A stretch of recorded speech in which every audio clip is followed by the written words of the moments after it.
Hello everyone and welcome back to another video from Wake&Tech. In this video, I'm going to show you how to change the language within your Shippo account.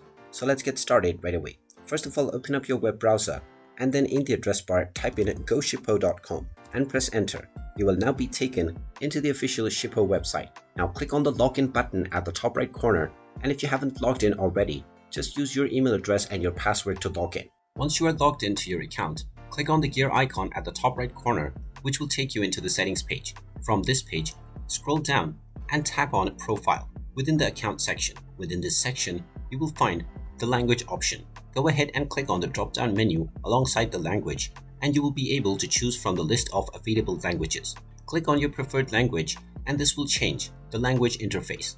After changing your language, click on the Save button at the bottom, and now your language interface will be changed to the one that you just selected. And there you have it.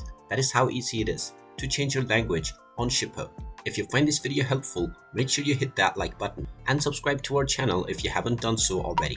Also ring that notification bell to never miss another update from us. Thank you for watching, and I will see you again in the next video.